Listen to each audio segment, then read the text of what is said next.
Good evening, folks. I appear to be having some problems with latency and lag. I don't think it's the game's fault. As far as I know, it shouldn't be eating up that much bandwidth.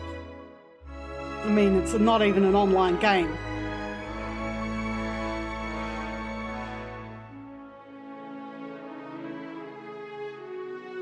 So what I'm going to do today is show you the beginning of Pillars of Eternity Deadfire, which is a sequel to Obsidian's previous game, Pillars of Eternity, which was actually quite a good little role-playing game on its own, although I never actually finished it. But I did back this one with Fig, and it's been quite the success story as far as I know. A lot of people were eagerly awaiting the game, and I don't blame them, because from what I've seen of it so far, it's actually very good. The only problem I have is I never finished the first game, so I'm trying to get just the right history, because you can select your history. And believe me, I have actually tried to turn the volume down on the music. It should be at 50%, but it's not actually had much of an effect. Anyway, I don't actually appear to have any viewers at the moment. At least I don't think so. Let me check.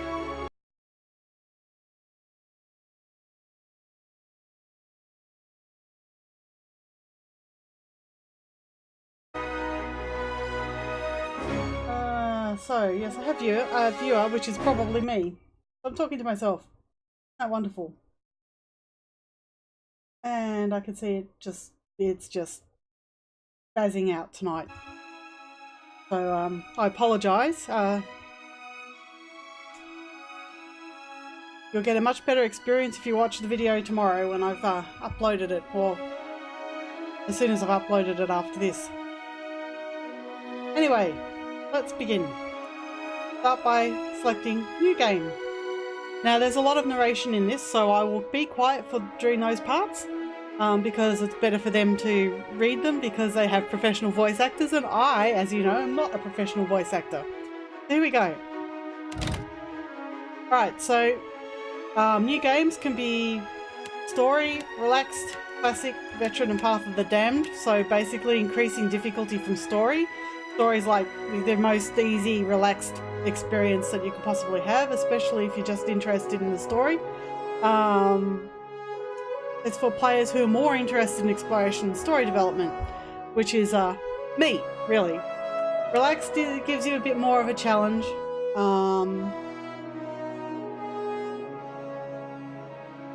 And it's basically designed for beginners who do actually like doing the challenge of fighting and stuff.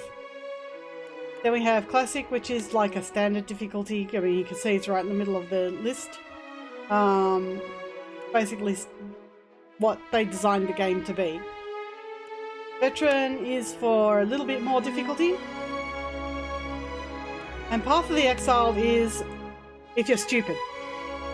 Path of the Damned throws the largest number of enemies against the player, makes enemies more powerful, and utilises the most devious AI tactics. Warning! This option can't be changed in-game. It is only intended for players who want the most punishing encounters. So to those people who prefer this kind of experience, I say good on ya. I could never do this, because I would just throw my keyboard across the room after a little while. So I'm going to go back to my favourite difficulty level of story. Don't judge. So you have another 3 options that you can add to these difficulties. Barath's Challenge, Barath's Blessings, gives you some tokens when you earn achievements that allows you to select a set of blessings, obviously, which make the game a little bit easier, or you know, like you can get more money to start with, or bonus skills, or a unique item vendor. I'm going to go with the item vendor just because. So I've spent all my blessings. Now you get more blessings the more achievements that you get. If you cheat, if you use the I roll 20s cheat, you don't get any achievements, and presumably you won't get any of these blessings. So the other 2 is Trial of Iron. Basically is an Iron Man mode. It gives you a single save game.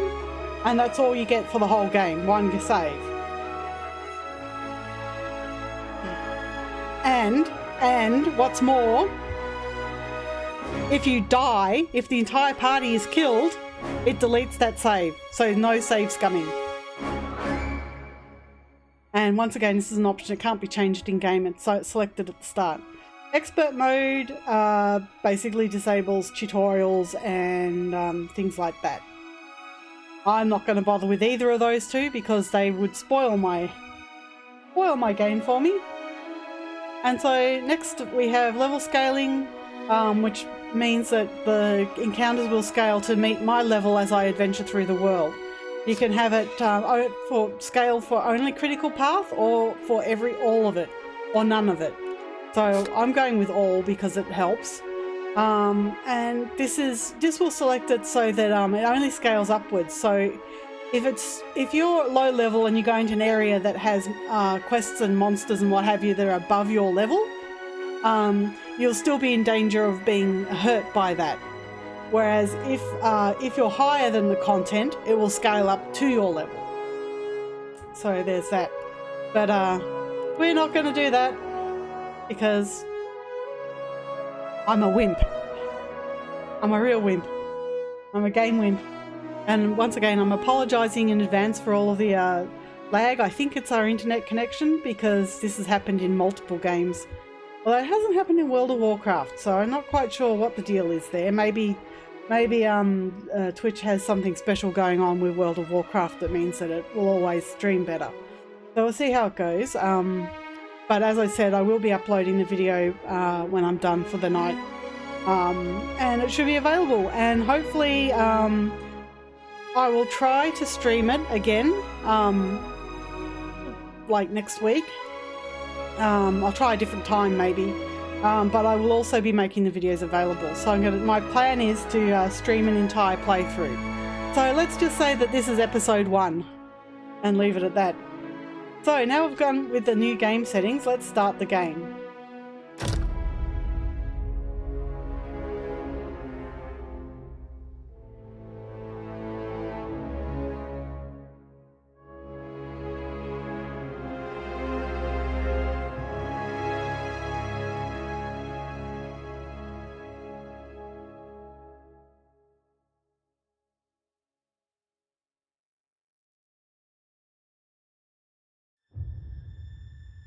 Aora, a world where mortals live, die, and are reborn through the turning of the wheel.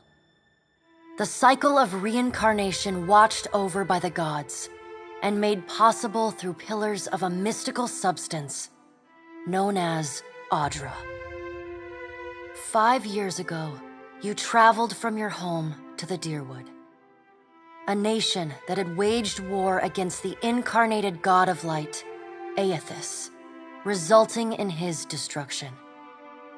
The country suffered from a plague of hollowborn, infants born without souls, that many believed was punishment for killing a god. In an ancient, secluded ruin, you witnessed a secret ritual that inadvertently transformed you into a watcher, one who can see and speak with souls. The ritual also gave you horrible visions, waking nightmares of a past life that threatened your sanity. To put them to rest, you pursued the man who had led the ritual, a seemingly immortal agent of the gods, known as Theos Ix Arcanon. With divine assistance, you confronted and defeated Theos, ending your visions and resolving the Hollowborn crisis. In so doing, you also learned the great secret that Theos had protected, that the ancient empire of Anguith had transformed themselves into gods. Your visions finally put to rest, you retired to the castle of Cadnua, built atop a massive statue of pure Audra, where you ruled in relative peace and prosperity.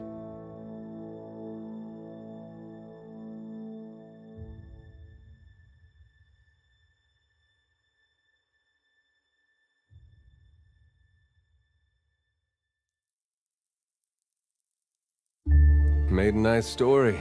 You fixing up that old keep? Lifting the curse? Must have told it 100 times. But something got to gnawing at me. Thinking the spirits there weren't really at rest. That maybe the gods weren't finished with us.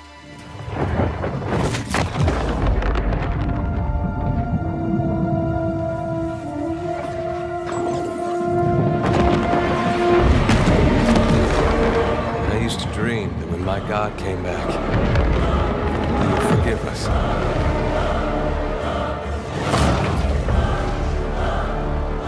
That's the trouble with dreams. Sooner or later, we all have to wake up.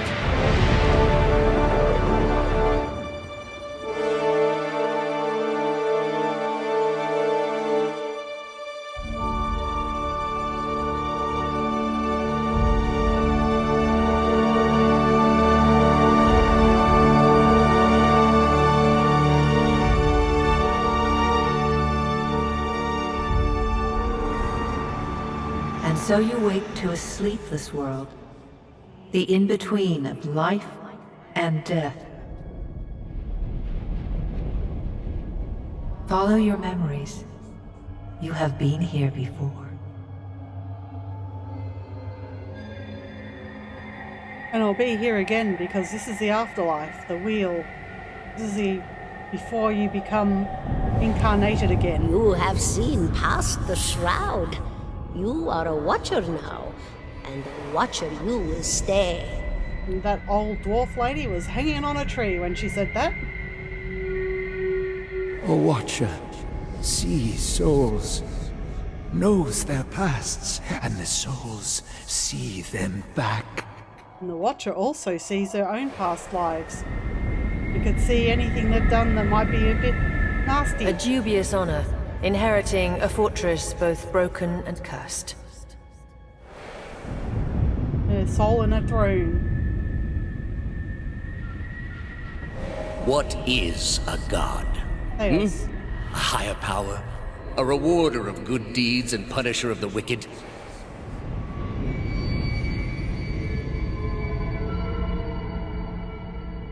The gods aren't real, but something else entirely. Something created by people. Yes, this is a world where people created the gods.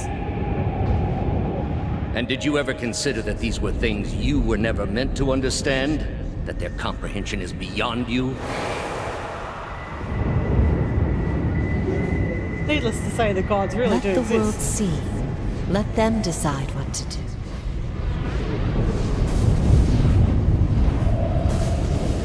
The wheel has turned again, Watcher. Come.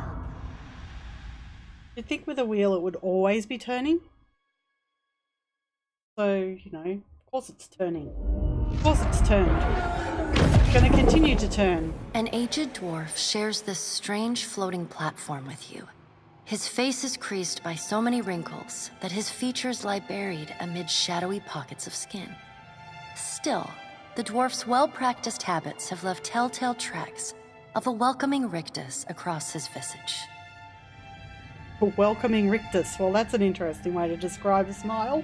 You can see his smile coming before it blooms, reshaping the dwarf's face from a hanging sack of flesh into something resembling an oddly carved, merry gourd, replete with unhealthy bumps and discolored splotches.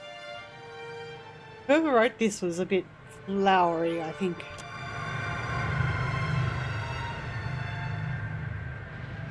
The creases of the dwarf's face tighten into a smile as he gives you a courteous nod. Definitely not a dwarf. As we'll find out soon enough.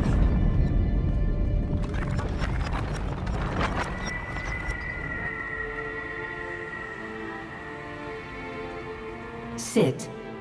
Please.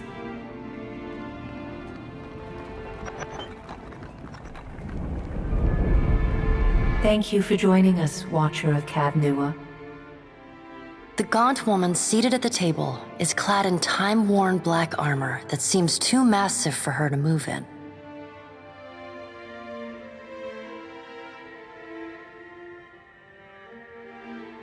A pale, slender neck rises from the gorget, topped by a hollow face.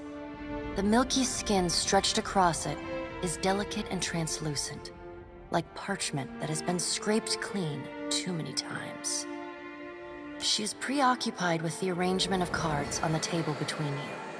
With each movement, her armor squeaks and groans as though bearing an incredible weight. She places a final card, gives a nod of satisfaction, and raises her eyes to meet yours. Your brush with the divine has drained you of your powers, fractured your memories. Look upon these cards. They represent the courses of your life. You alone know best how they flowed. Arrange them to fit what you remember. Now, this was a really good excuse for them to reset your character from the first game, because you can import your save games.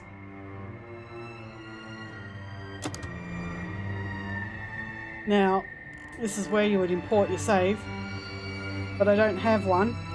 On the other hand, I did design one that sort of fits where I want some of the companions to go, so we'll try this and see if it works.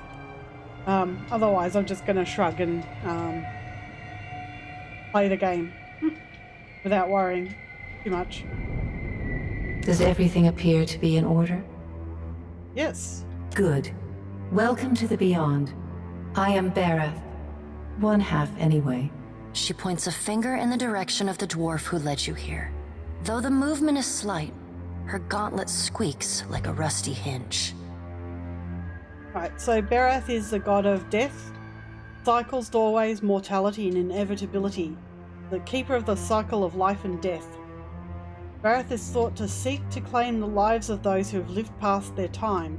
According to folklore, Berath is most often seen in the form of the Pallid Knight, or the Usher, two skeletal characters who lead such people to their deaths by way of challenge or trickery. I guess he's Usher, the Usher, and she's the Pallid Knight. The dwarf's rictus returns as he nods in the woman's direction. Tell me, do you remember when we last met?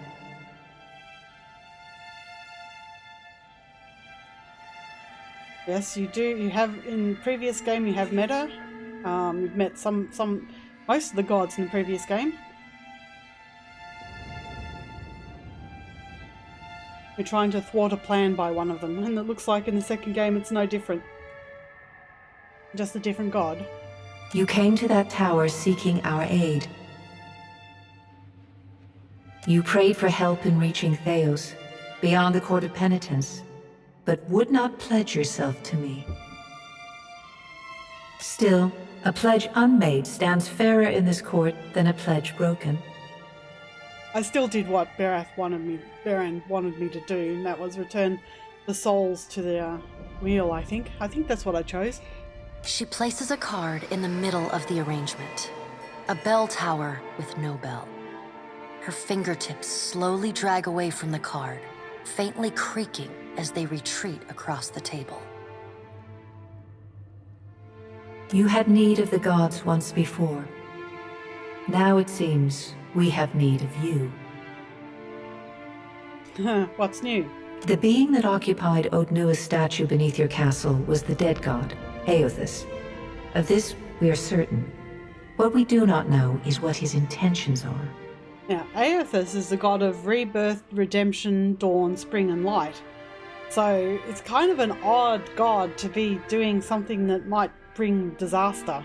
But obviously, it might be a case of his heart's in the right place. But his methods are suspect. And his goal is suspect. I mean, he's a god. Who knows the mind of a god? Though Aothas stole a large fragment of your soul, you were strong enough to survive the onslaught and enter the in-between. Yes, and the fact that part of your soul's been stolen is a reason to reduce you back to level 1 from whatever level you were in the previous game. You and he are still connected.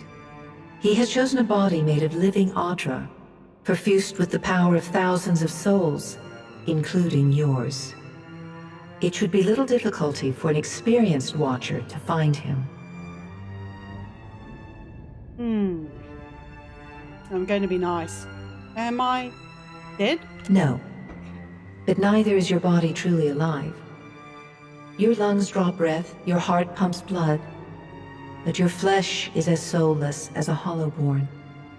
That is, until I return you. So she's kind of got you over a barrel here.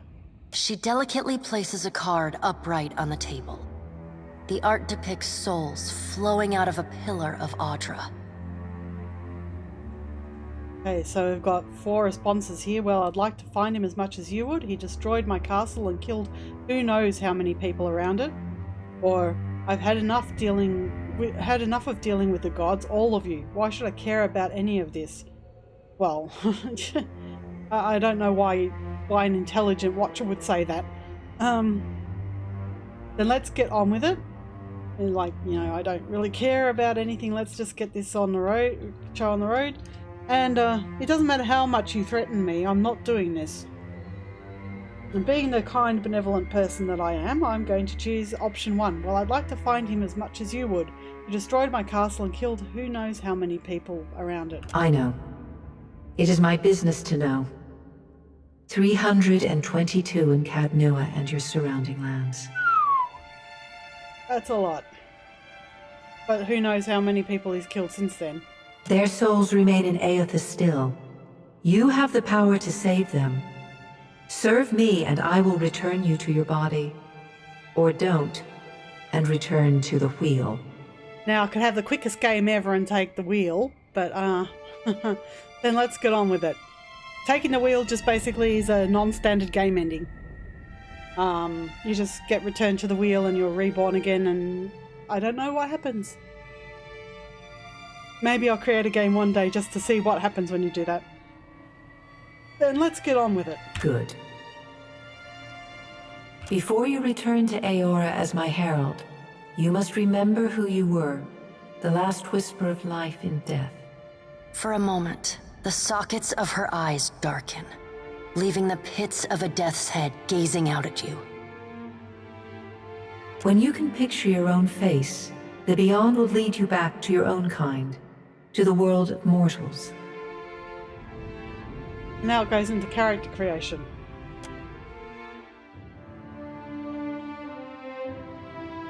So obviously you get to choose male or female.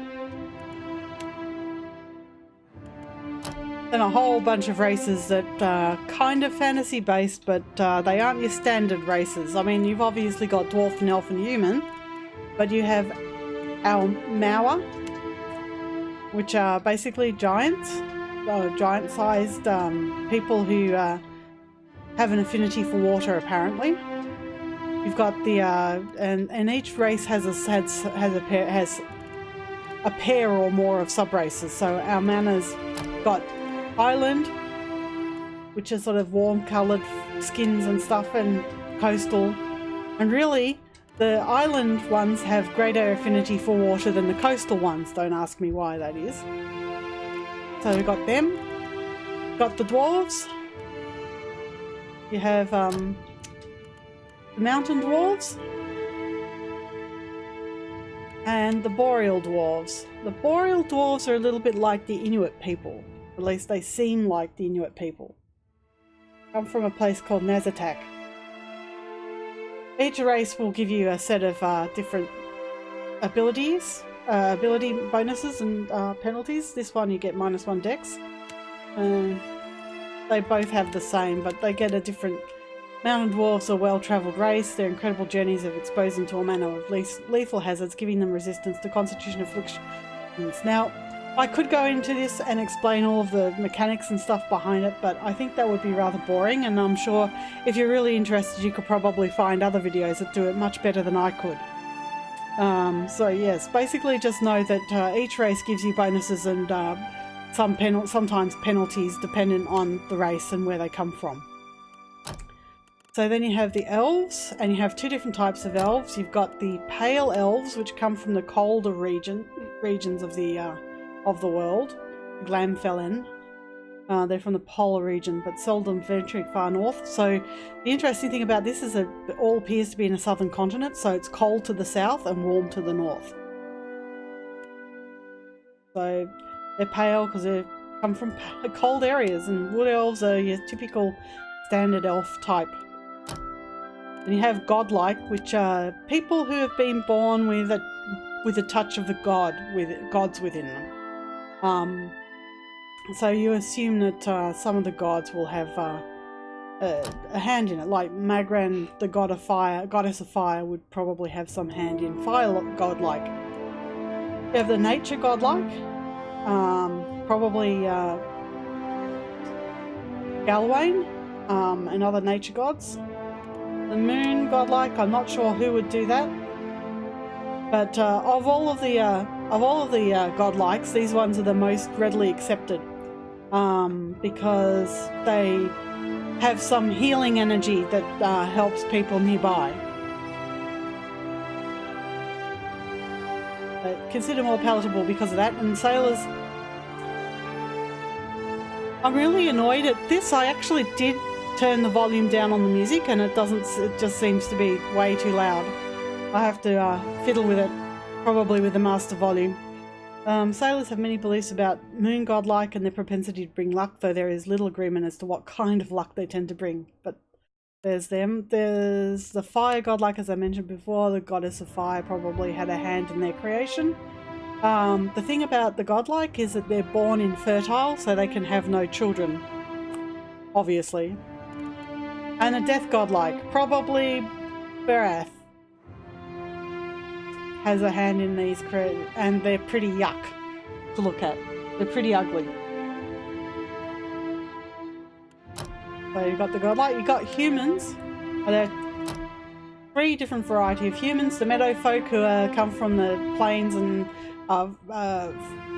farming folk largely. We've got the ocean folk who live on the sea. They're dominant in Old Valia, which is kind of a bit like a Latin/Italian kind of area in the world.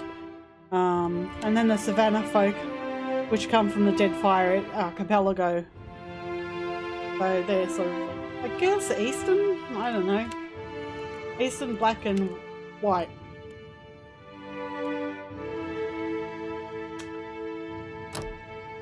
And then you have the Orlan, which are tiny, furry, I suppose, kind of feralish. And they're furry. And you have the half Orlan, which are Orlan that are more tame, I suppose is the way to put it.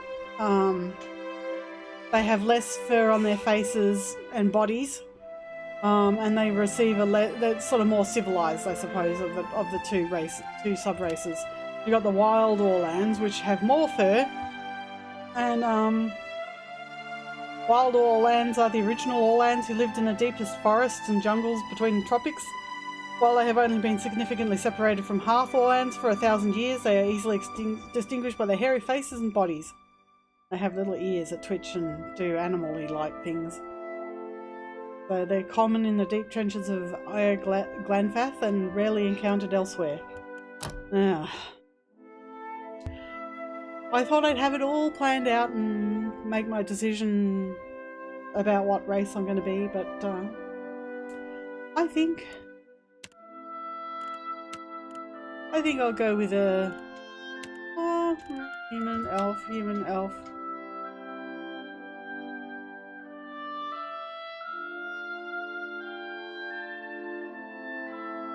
Elves are known for their speed and intelligence. Dexterity and perception they get bonus too. And humans get might and resolve. Perception, might and resolve. I think I'm going to go with an elf. I'm going with a wood elf. Wood elves have natural resistance towards dexterity afflictions, which hobbled, immobilized and paralyzed.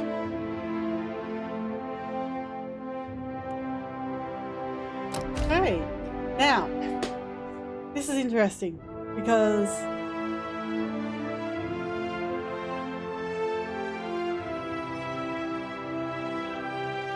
I kind of want to go multi-class with this character. Other characters I've played earlier today, I made single classes. So we'll see what happens.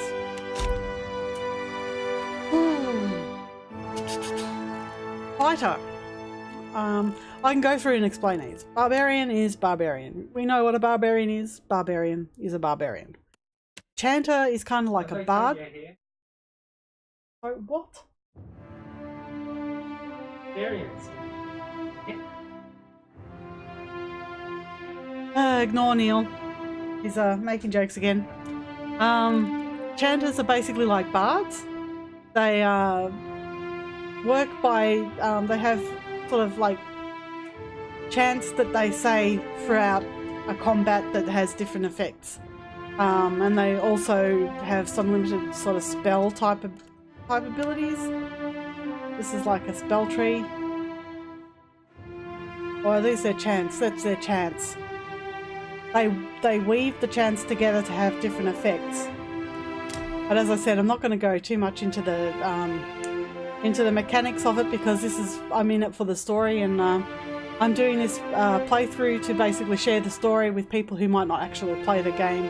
Of course, you're going to have to put up with all the choices that I make, but just know that I tend to be kind and good. Ciphers are kind of like psychics. They can read minds, they can project their thoughts into other people's minds, and they mess with people's minds in battle to do things, to win battles. Druids, well, they're druids. You have different types of druids. I mean, all of them actually have different types of subclasses. Like Cypher, for example, has Ascendant, Beguiler, and Soulblade. They all do different things, slightly different to the main class. I've looked at some of these and just not really found them interesting enough to use. Chanter's the same. Druid has different types. You could be a shapeshifter or a spellcaster, you know, a nature priest. Fighter, I'm pretty sure you all know what a fighter is. You've got 3 different types of fighter. The Black Jacket specialises in multiple different forms. They're skilled on a wide variety of weapons. Devoted are skilled on a single type of weapon. And Unbroken, I think they're kind of tough, can take lots of damage type. Shield Mastery, yeah, so they're basically designed to be tanky types. Monks are interesting. They're your usual monks, you know, fighting with fists and feet and what have you. But they get their special ability. Their special abilities are powered by wounds. So the more damaged they are, the stronger they get. Which is not necessarily good because you don't really want your characters dying on you. Paladin is a paladin. They don't necessarily follow a god. In fact, they generally don't. They just hold views and their resources zeal. So I guess you can understand where they're coming from with that. And hello to people who have joined me. I once again apologise because there's going to be a little bit of buffering going on because I've seen it a few times. I'm not sure why. This game doesn't use the resource power to, you'd think, to be having problems like this. But anyway, then you have Priest, which Priest, they follow the gods. They get different abilities depending on the god they follow. Oh god, music, will you please shut up so I don't have to shout? Ranger are rangers. They have an animal companion. They are melee or ranged, or combination of the two. Rogues are your typical rogue. They specialize in sneaking around and stabbing things in the back and sleight of hand and traps and what have you, setting traps and disabling traps and stealthing around and bluffing people and the usual thing. You've got Assassin, Street Fighter, and Trickster. Assassin strikes from the shadows, kill things. Street Fighter does their best damage when they're surrounded, and Tricksters get some magical abilities. Excuse me while I itch my ear. And yeah, so that's that. And Wizard is Wizard. They cast spells. And they can specialise in different schools of magic, which then, once they're specialised, they lose the ability to cast other spells. So that's basically it. So I was thinking that I'm going to go with a fighter for my first class.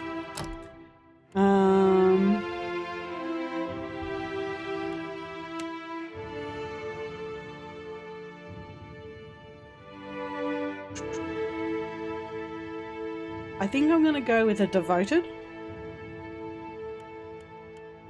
Oh, do I want to go for a devoted? Because I kind of want to... Okay, we'll do devoted for this. Knockdown basically allows you to shove an enemy over. And discipline barrage. The fighter is intensely focused on their training, gaining the aware inspiration for a short time. I'm going to take... What's it? Aware inspiration. Aware inspiration. Perception inspiration. Aware characters have a +5 perception and a 50% graze to hit. I'm going to go with that because that's kind of what I'm building. And the second class I'm going to go for is Rogue. So they have resource which is Guile. Yeah. The multi-class characters average their skill bonuses across both classes. Oh, wonderful. We'll have to see how that turns out. And I'm going to go with Street Fighter. Sneak attack becomes more deadly and recovery decreases when the Street Fighter is flanked or bloodied. So in other words, if I'm in the thick of it, I will get bonuses to my sneak attack. Not sure how that works, but we'll see. And I will take... I'm going to take Escape as my special ability there. It enables me to break engagement, because if I'm in close combat... Well, yeah, I've played single classes, and I thought they were interesting, but this is even more interesting.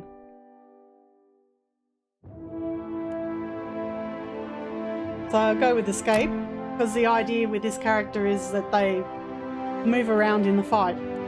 So, as you can see, what it does is it makes us have multiple recommendeds, which means that distributing points is going to be interesting. So let's see, 3 there, 3 there, and 3 there, and 2 there. Lots of 13s.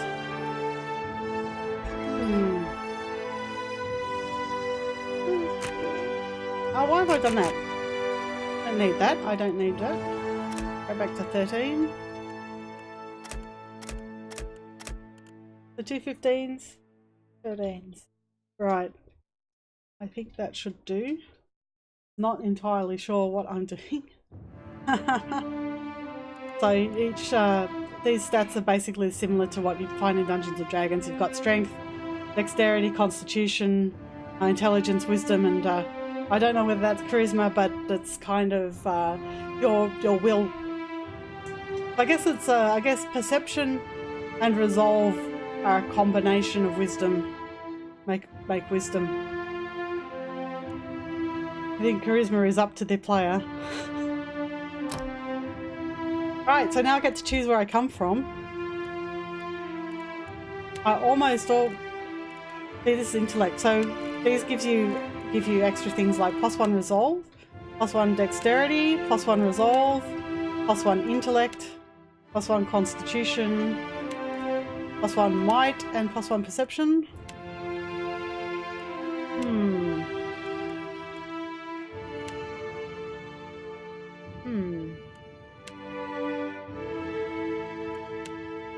I always go with this, so I don't know why. I just feel a kind of a affinity. But I think I'll go with the AD Empire because it gives you an extra resolve. Resolve is always useful, so then I'll have 2 15s and a 14 and a 13, and then dump stats. So then you can choose your job, which also gives you ability bonuses to skills.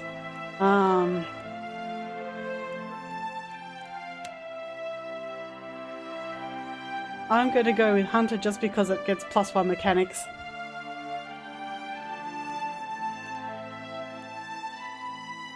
Or am I?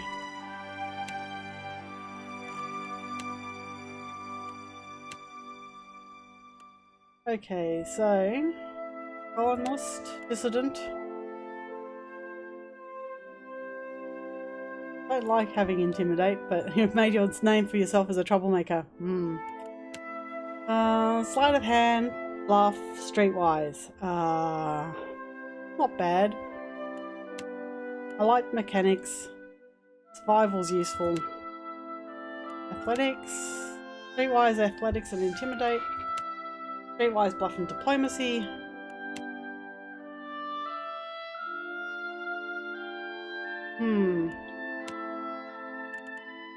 I'll go with Hunter. Should have gone with my instinct. Right, so now I get to choose a weapon. I'm going to choose a rapier. Because what's a more swashbucklery type weapon than a rapier? As you can tell, I don't really give much credence to min-maxing. I just play to enjoy the story. So, next. Now I get to design a character. If you're there, Winter, this is the bit where you'll probably want to be going, but this one! But this one!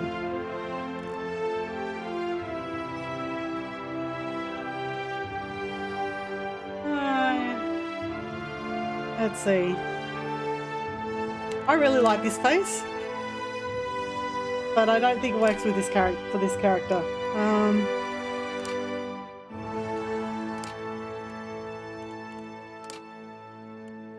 That's pale elf. No, that's a dwarf. They didn't actually give you that many more.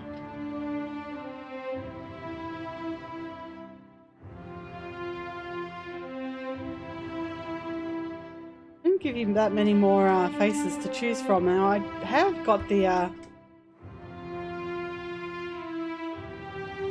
Critical Role DLC, but I don't see any of the portraits here. I don't know what's going on there. So,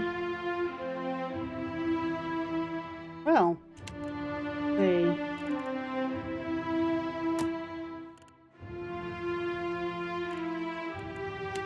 Yeah.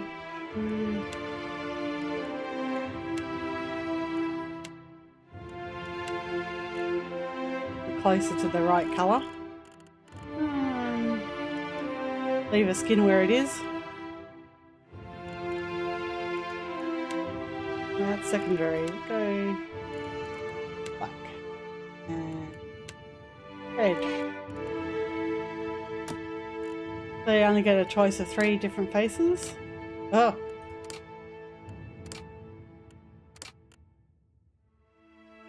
I'll go with that face.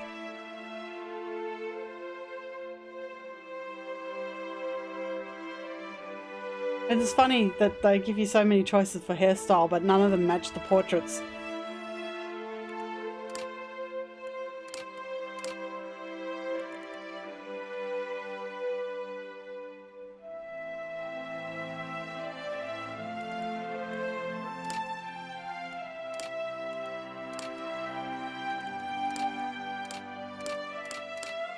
This is starting to take too long for me, so I'm going to just pick one, I think.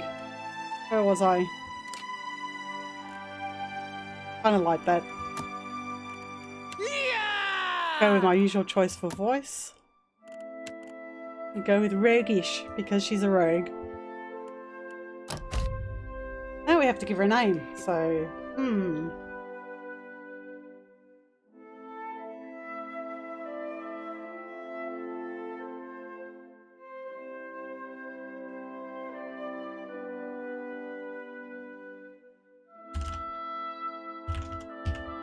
Melandra. Okay, let's see how this goes. Go forth now, Watcher, as my herald. Know that I do not give you this title lightly. When the time comes, you will have the power to reveal the souls that cling to you, to open the gateway from the in-between to the waking world. Right. In between, of course, is where your souls reside before they go back to the wheel after they've died. Find Aethys. Learn his plans. When I have cause to talk to you, I will summon you. Okay. With a quick gesture of her hand, you feel a sharp pain in what would be your chest. The pain continues, intruding deeper into your soul. Looking down, you see a small lump of darkness roiling within you. The darkness lingers there, but the pain abates and fades entirely within the span of a few seconds. A chime. Do not fear, Herald. It will not harm you unless you choose to cross me. I trust it will not come to that. Her gauntleted hand gestures to the dwarf, hovering nearby. The dwarf nods, contorts his face with his odd smile, and gestures to a new door. All right. And off we go. You can actually talk to The this creases guy. of the dwarf's face tighten into a smile But he as he doesn't gives say you a anything. courteous nod. Of course he doesn't say anything. Doesn't talk. See if I can find the path that it's going to assemble. Whatever.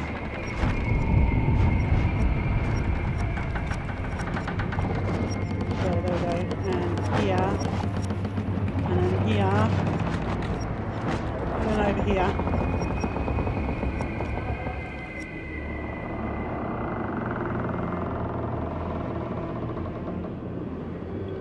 Now this guy, here, Ida, was in the previous game one of the first companions you find.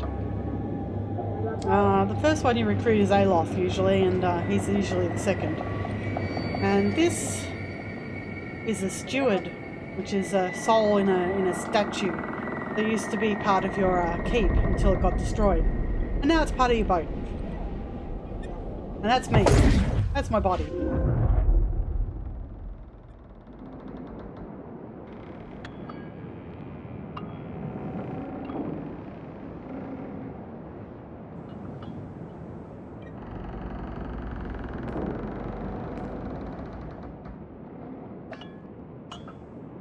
The return to your body feels like waking after a fitful drunken sleep. The rocking of the ship sends pain jolting through your limbs. Crashing waves hammer inside your skull. Adair watches over your body with a glazed look, taking long, even tokes from his pipe. At the first movement of your chest, he starts. His gasp, mid-puff, sends him coughing and straining for breath.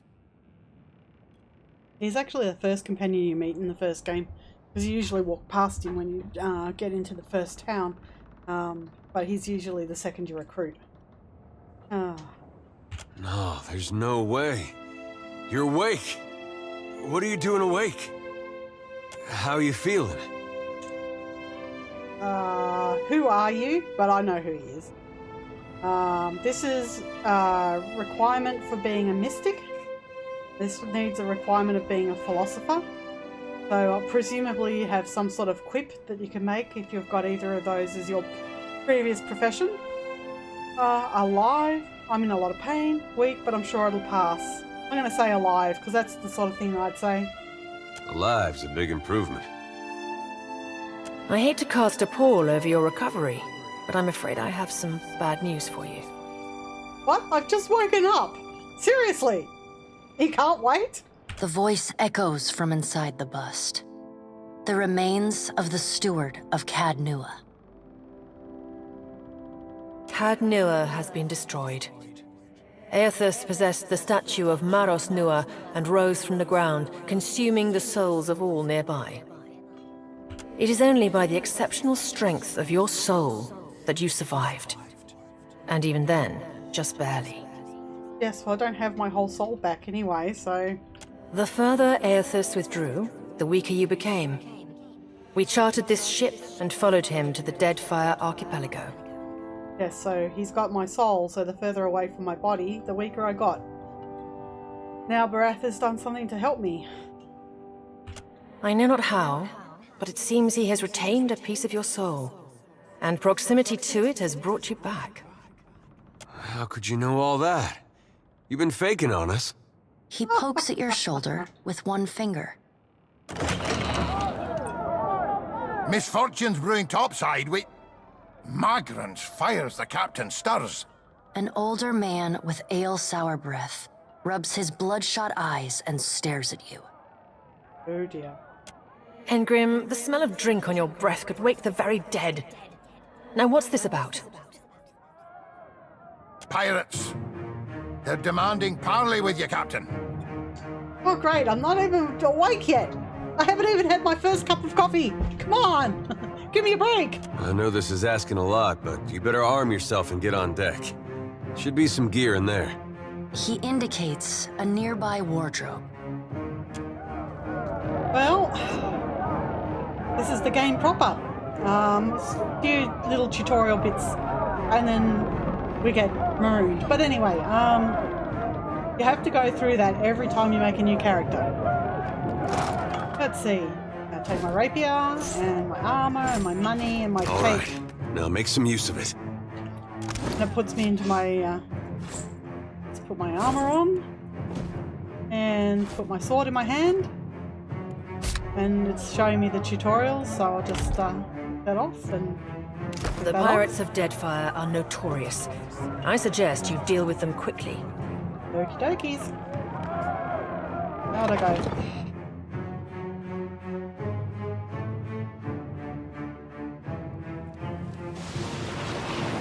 Well, what have we here? A little sloop? Lost and alone in the storm? A surly, brutish-looking captain stands stiff-backed before his crew. He scowls as he assesses you, his hair whipping about his ears in the wind. I'll be taking your ship now, if you don't mind. And especially if you do. Well, at least he asked. I am a gentleman of fortune. The captain shrugs in the sheeting rain before pinning you with a slow, murderous grin. Give her up easy, and I'll see you get a swift death. It'll be bloody and agonising, sure. But at least it'll be quick. Okay, so one of the things I will talk... I'm not planning to talk too much about the mechanics of the game, but these little things at the end tell you what the tone of your comment is. So this is a diplomatic one, this is a clever one, this is aggressive, this one's stoic.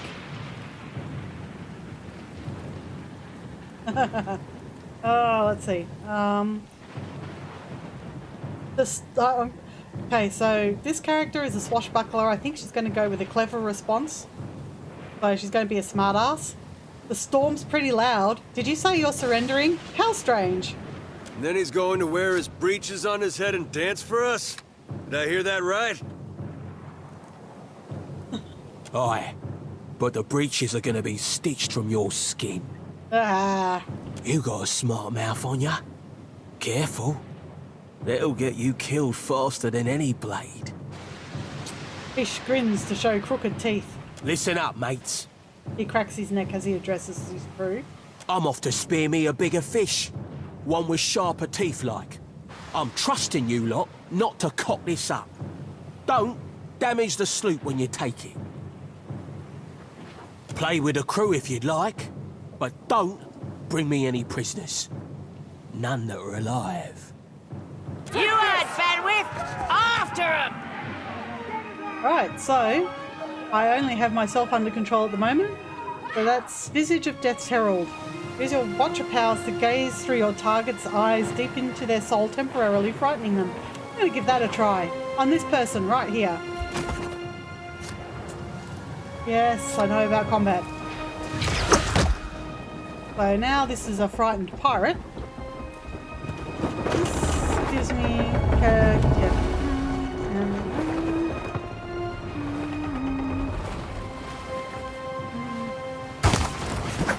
the ship!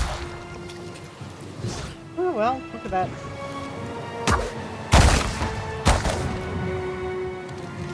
We get to kill all the pirates.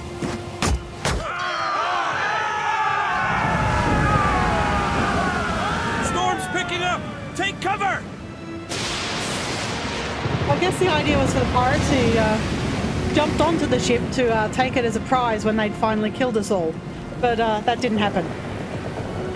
Pirates are dead. You've defeated the pirates, but you're not out of trouble yet. The storm picks up, lashing your ship and driving you dangerously close to the rocky shore. The Defiant's crew hurries to reduce sail and batten down the hatches. They work quickly, but the ship is still listing heavily. Just then, a loose crate tumbles towards you, gathering speed on the rain-slicked deck. It misses you, but knocks Chiltepec one of your deckhands off his feet. The Defiant heaves. Chitupek pitches over the side. He grabs onto the rail, but his fingers are slipping. He cries out for help. Meanwhile, the runaway crate totters on the edge of the deck, ready to plunge overboard. You recognise a symbol on the front and realise it likely contains the salvage from Caed Nua, your keep. So being the kind, benevolent person I am, I'm going to let the crate go and rescue Chitupek. You grab Chitupek's arm just as his grip fails. For a tense moment, he hangs suspended over the roiling sea. Then, with a mighty tug, you pull him back onto the deck. You hear a heavy splash. The crate from Caed Nua is gone. Chitupek, meanwhile, nods in gratitude and hurries to his station. Meanwhile, the storm has nearby driven you ashore. A flash of lightning reveals a treacherous coastline and Aethys striding into the distance. The lookout barely has time to shout a warning before the Defiant runs aground. The impact hurls you from the deck and into the froth of waves, bodies and splintering debris. You struggle towards the beach just ahead, even as the surf tugs you towards the open sea. You kick and paddle with all your might until at last you feel sand between your fingers. Pulling yourself ashore, you collapse. Oops.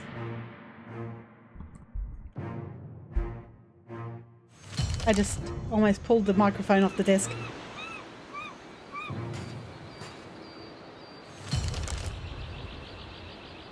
You've been getting a lot of sleep so far on this trip. I'd have woke you, but you look so peaceful with your face in the sand. Edo runs his fingers through his hair and removes a strand of seaweed he finds lodged there. He examines it closely and then tosses it onto the sand. If you're worried about the ship, you can stop worrying. It's wrecked right over there. He points out the Defiant, despite it being difficult to miss from your vantage point. So far, it's just you and me and the chair lady over there. Edo nods towards something further up the beach. It's a relief to see you awake, my lady. I worried you were in for another long sleep. The steward appears to be lodged between some rocks. Despite this, her tone is warmly cheerful. What happened? Where are we? I hate boats. I'm going with where are we? Don't know, but it's real pretty. Yes, it's in the Deadfire Islands. Difficult to say for certain. The Deadfire is spotted with islands, some quite small. The good news is that if the storm hasn't spun us round entirely, I'd say we're in charted waters. I believe the Valian Trading Company operates in the region. And they do indeed. The Valians being consummate traders.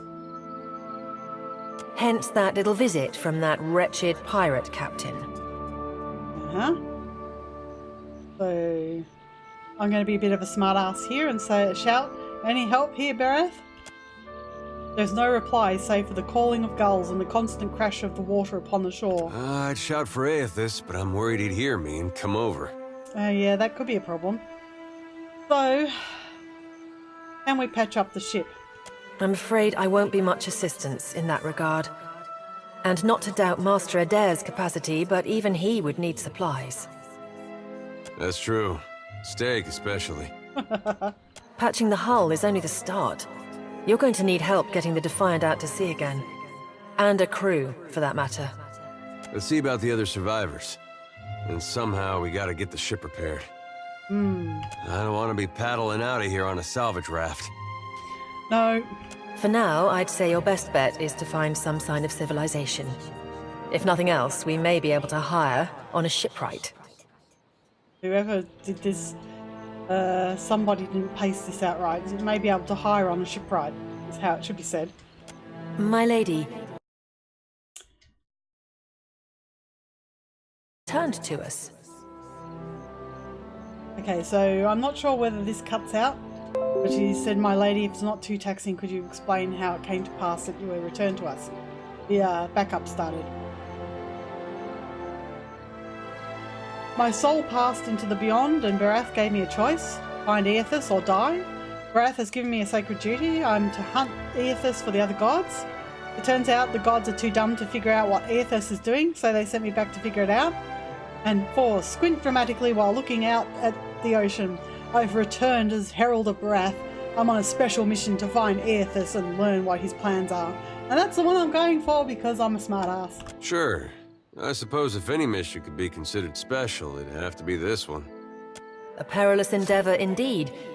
Castle or no castle, you are still my lady, and I will aid you to the best of my ability. Well, I suppose we better get a move on. Let's go. Now, because I am already swashbuckler, I'm going to choose fighter for this guy. Because I need somebody to take the damage while I come up on them from behind. You know, rogues do it from behind and all that. Okay, so... Help! Somebody! Per con Blanca! Somebody just called out for help. So, how do we get up on the ship? Give me this. The Defiant is looking far worse for wear after its unexpected landfall.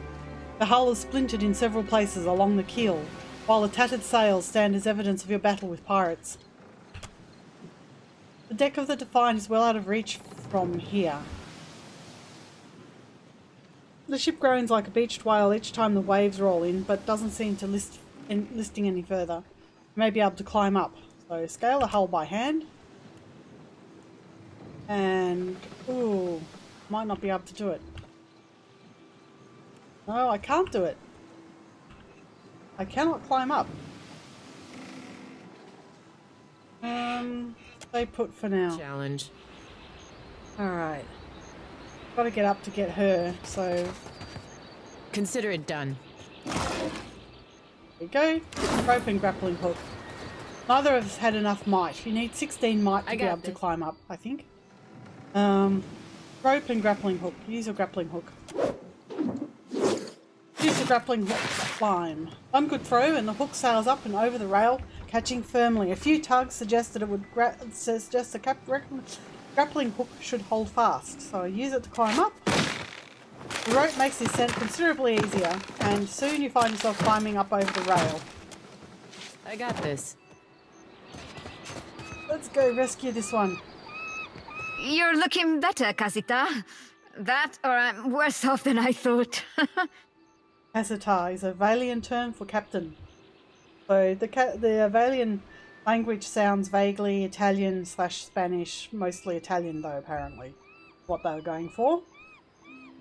It's my leg, Matico. It hurts even worse than it looks.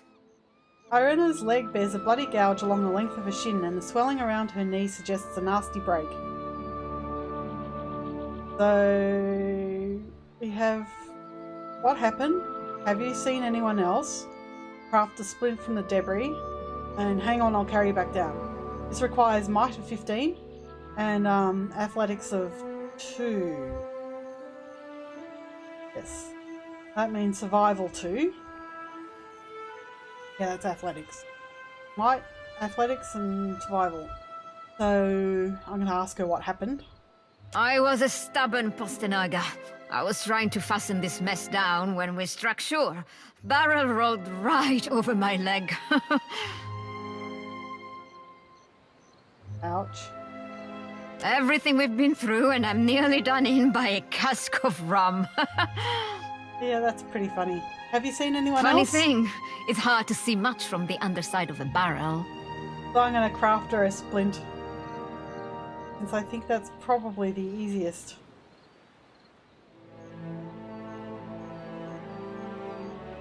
So this is what you need. You need a minimum of 15 and a minimum of 2.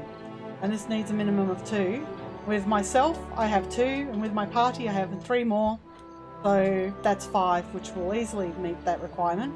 And for this one, it's this. I have 1 and Ida has 2, so that makes 3.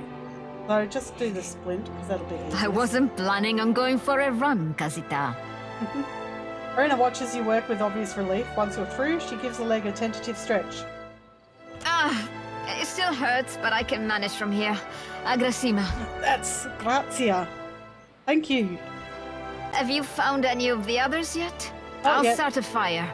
If any of the others are out there, hopefully they'll see it and turn up. Good.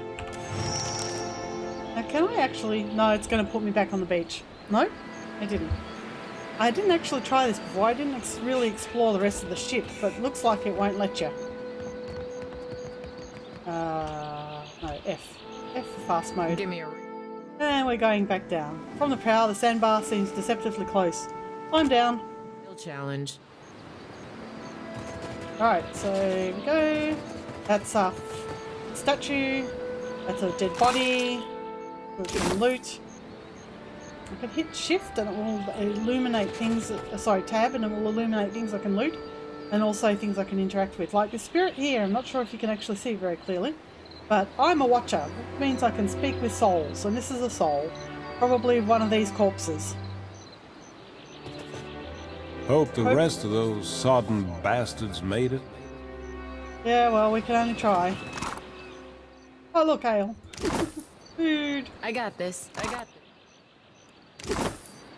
Alright, so what have we got? This is the camp that Diana set up. And more stuff. Green. So this will... Margaret, here. My flame burns yet. Is that ye?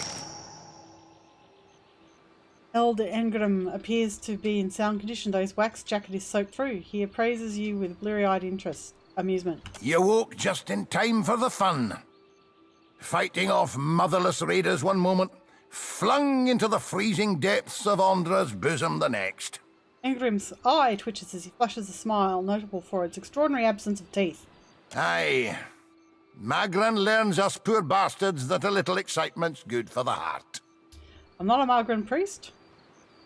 So the other three is like the last Magranite to travel with me almost went mad because of his goddess's trials. That's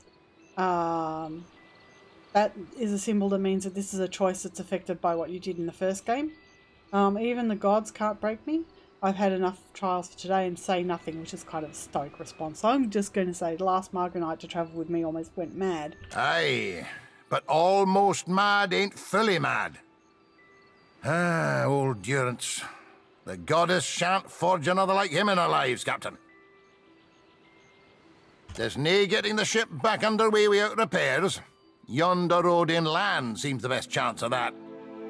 You want to be kicking some of the corpses before you go, see if some cry out. We need a crew if we're to set sail. I'll see you at the campfire, Captain. Magran's flame warms my soul, but these ailed bones need a touch of the real thing. You'll find Irena there. Good, good. I'll keep an eye out for others, Watcher, if you'll do the same. The first time I went through this, there was actually another NPC here. So I'm guessing they died, but I'm not sure why. So that gets us back onto the bigger part of the island, but we've got to explore this little area first. Because we will find crew. And corpses and souls. Look at this. Here's a soul. Wait. Hey, fancy seeing you here. Spirit's voice warps and shifts, muted as if by a great distance. Even so, he grins brightly at you. I can't see much of anything, really, apart from you. Just endless grey. What happened? The ship ran aground in a storm. You died. Storm? That's strange. You'd think a man would recall a storm. It's like someone cut away a part of my memory. There's just this big black hole. It's weird. I thought death would be different. Big light and so on. But I don't see anything at all. Just you. Arath charged me with guiding souls to the afterlife, so I suppose you're my responsibility now. Oh. Suppose that sounds nice enough. I'll follow you then, shall I? Come along then. Spirit falls into step behind you, radiating cheer. Still seeing ghosts, huh? I suppose you're stuck with that. Suey? That sounds like we have a fight on our hands, but I cannot see what's attacking us. So let's just move a little bit over this way. There we go. And we get him to attack. And you to attack. It's not going to last long with the two of us. Wow. Skipped it. Consider it. Awesome. Okay, so I'm just gonna close all those. Alright. I got this. Watcher, over here. Okay, so... It is good to see you well, Watcher. I believe the Boers were hoping for easy meat. Peck greets you with a relieved nod and checks the pistol at his hip. The bosun, Beadle, is in that cave over there. Ran in after a boar. Stubborn old dwarf. Well, what happened? After we made landfall, you mean? I woke and Beadle was close by, swearing fit to bring Andra's wrath upon us a second time. We began to search for supplies. I came over this way in hopes of gathering some of that blood moss over there. I thought it might be of use. I imagine the Boers had the same idea. I was able to calm one of the Boers with a spell, for a time at least. By the time I was through, I had lost sight of Beadle. I remained here, hoping he would return quickly. He has not. I'll look for Beadle. I will make for the campfire. I must get this pistol cleaned if it's going to be of any use. Be careful in there, Captain. I will. And off he goes.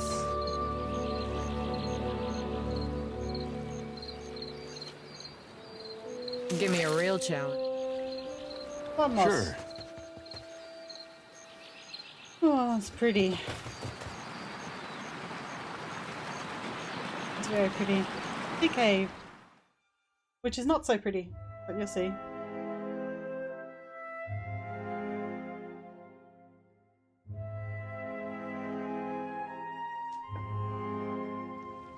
Okay, so we just huddle on in and we can stealth it. I'll take a peek. Probably a good idea. I guess we're not the first to head this way. Means we can find traps as we go along.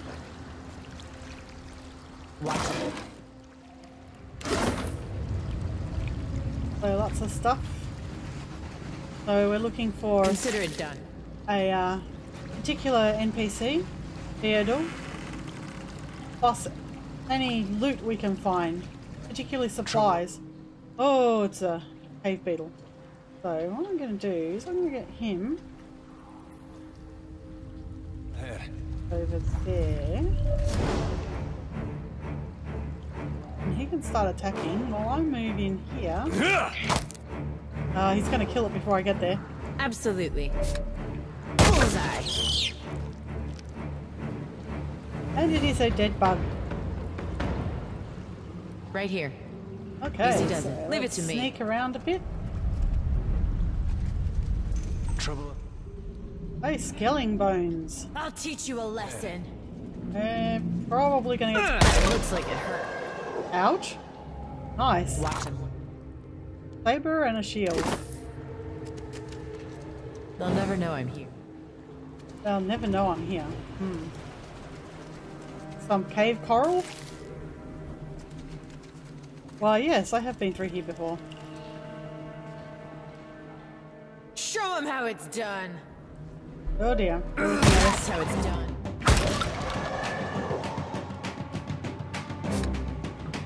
I got this. Okay, so now of course... Keeping an eye out. One of the other things stealth lets you do is find traps. I don't think there's a trap on this, but it's always good to be sure, right? I see where... So lock difficulty is 2, my mechanics is 2, it costs 1 lock pick. So yes, I do want to pick the lock. You're going with that. There. What did I tell? And then we open the chest, and there's a frock coat, potion of minor healing, and some money. Okay, actually, this reminds me, there's a few things that I need to sort out here. Oh, I forgot that.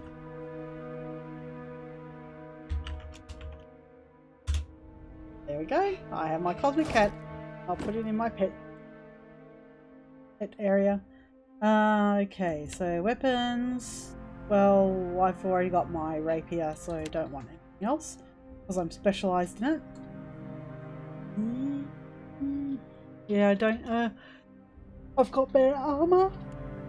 So does Zeta.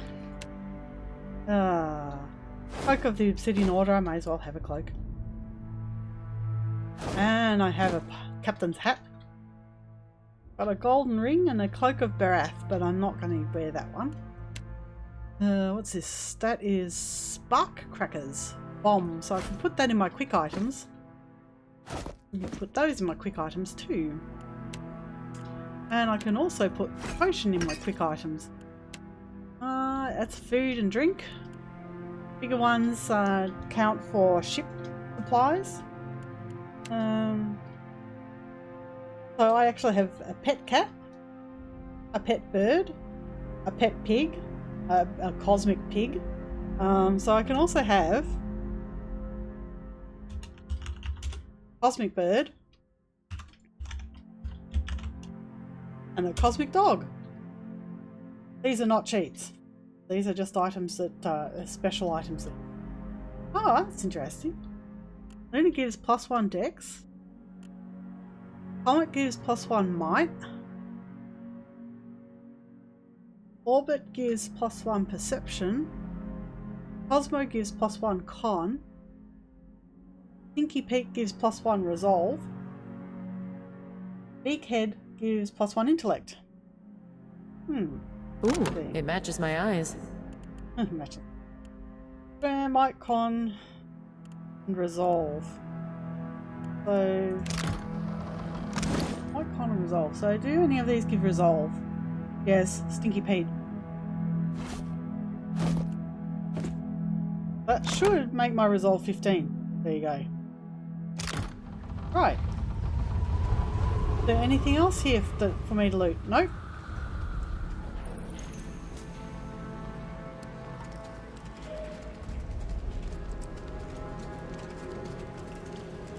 I've got to be careful because in here there are some traps. Definitely some Consider traps. it done. So, the slower we move, the better. Actually, I need to check the auto pause. Trap detected. Stop party movement. There we go. 1. Death, character engage. Stop party movement. And that's that. Alright, so here we go. Now when I spot a trap, the whole party should stop moving, myself included.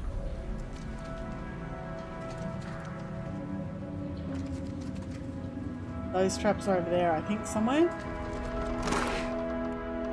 What's that? Palm slaps.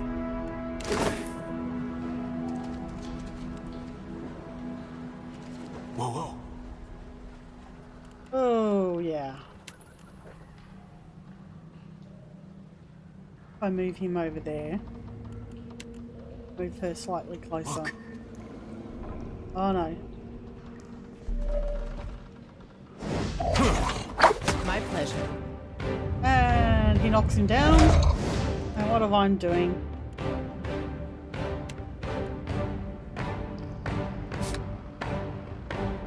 I'll teach you a lesson.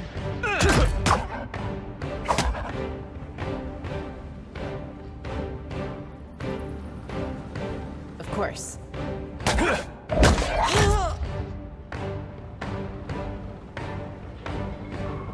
Those guys almost dead. And what's a metal killing machine doing out here by himself in a cave anyway? Collecting his thoughts? Hey there. Probably. Sure. Well, that's gonna be hard to clean. Yeah, look at all this blood. Probably because that killed them.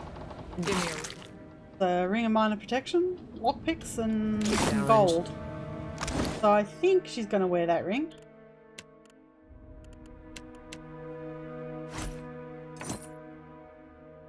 I'll put that over here anyway because I can. Alright.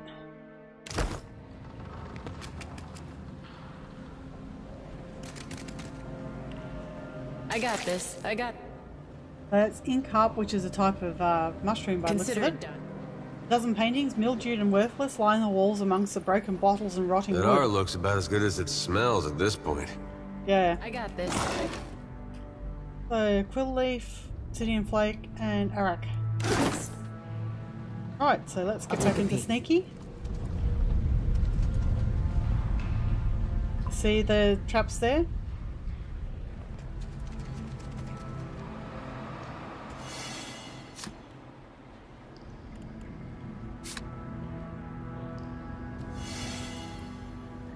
Damned pirates! Andra, take your scabrous souls for fish food.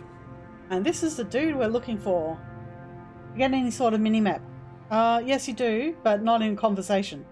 I'll show you in a second. Take your scabrous souls for fish food. Bayadol! Still alive. And calling everybody scabrous, I see. Well, now we got a bosun. Just need a boat. Adair! And I see that corpse we've been carting around is looking a slight more sprightly.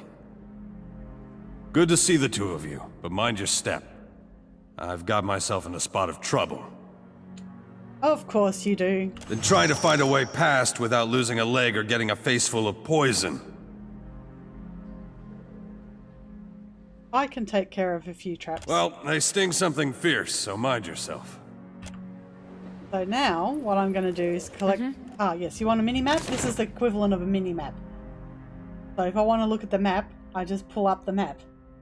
As you can see, it's actually quite a nice map. It shows you exactly where you've been and where you haven't, and gives you little notes about what's going on. This is an abandoned hideout. Obviously, the previous occupants got killed by that copper statue.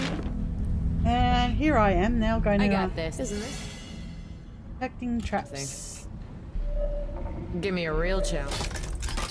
That's a disarm trap. Watch and learn. Another disarm trap. Here.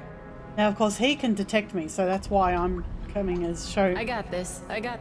See, look, you can see that's his range of vision. If I was standing out here, probably wouldn't be able to see me. Isn't this? Think. Alright, so Watch and let's learn. disarm that trap. Consider it done. And that trap. And Give me this a trap. real challenge. Now I can talk to him. Except, of course, now can me. Ah, bless you, lady. Would have been a sorry way to go. Caught up in a dead pirate's trap. It's just bats and stinking corpses in this cave. You find anyone else? He gingerly sets his weight on his injured foot, grimacing. We've got a campfire going on the beach. Then I'll head that way myself. See you on the beach, Captain. Yes, it's a nice map. So, how much of this have you actually seen? Alright, Hey. Ida. Come on, Ida. Uh-huh. Hey there. Up here. And she spotted a trap. First time I went through here, I set the trap off. So let's disable the trap. Watch and learn. And now we can open the chest, which is a breastplate and Ondra Tara. There's a lot of Polynesian names in this game. Alright, let's have a look in our inventory here, because not me, but our friend Ada could probably do with some better armor. 7. I'll leave him with his, because he gets a special thing off it. Second chance, grants second chance, whatever second chance is. I suppose if I went...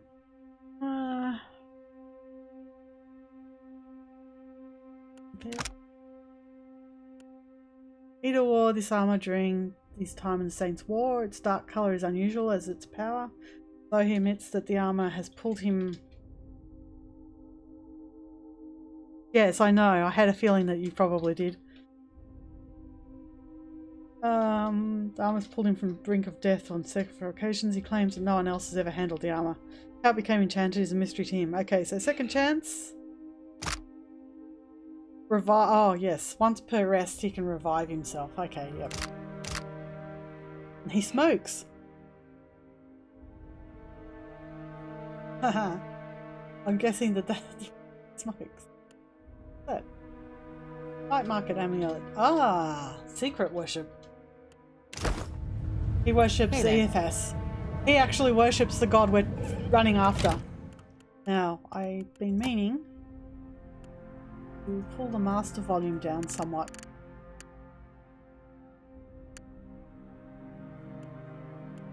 Been meaning to do it the whole time. Leave it to me. Alright, so we've opened that. I don't think there's more traps. So we've explored there and explored there and explored there. We just got here to go. And here's a body. And there's a skelly. I'll teach you a lesson. Let's go get this skelly, guys. I have something here that works. I did, skelly. Of course, so we're standing here and we went past and didn't see it because I just... Oh, level up. Okay. So, I think we'd leveled up before and I just ignored it. Melandra has enough experience to level up. So she's a multi-class character, so she's going to have some... she's got a broad array of things. So let's see, what have we got? I wanted to give her more mechanics because, well, basically she's going to be a person dealing with traps and stuff. Traps and locks. She doesn't... I don't really want to give her any intimidate. I'm going to start giving her some insight.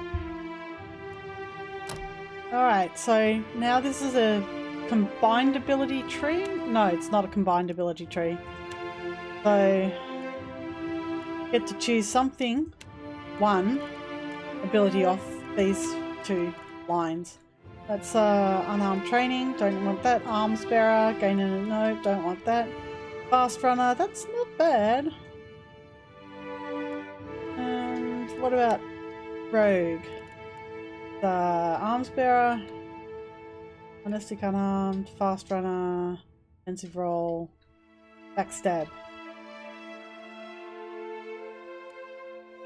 crippling strike. I'm going to take a defensive roll, I think. That will be most useful.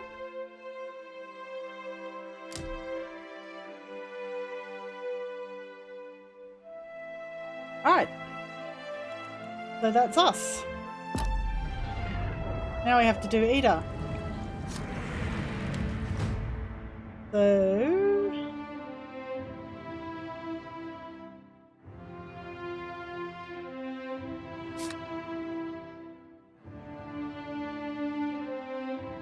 +1 athletics. And +1 streetwise. That might be helpful. Now we get the same choice. Gain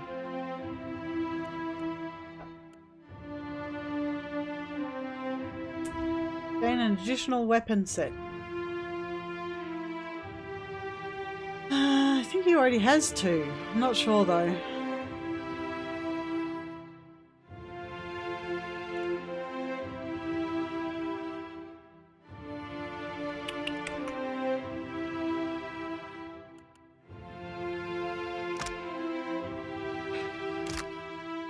I'll give him an additional weapon set. I think he's got 2 to start with, so now we all have 3.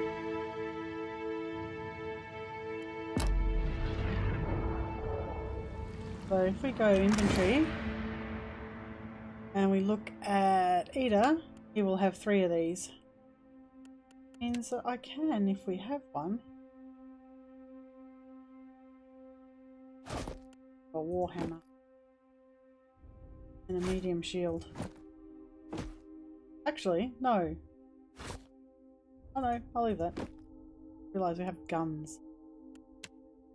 He's not very good with guns, or not really good with anything other than a rapier, so I'll just give her the gun. You might get to use it at some point. We've got... Ah, sea bat.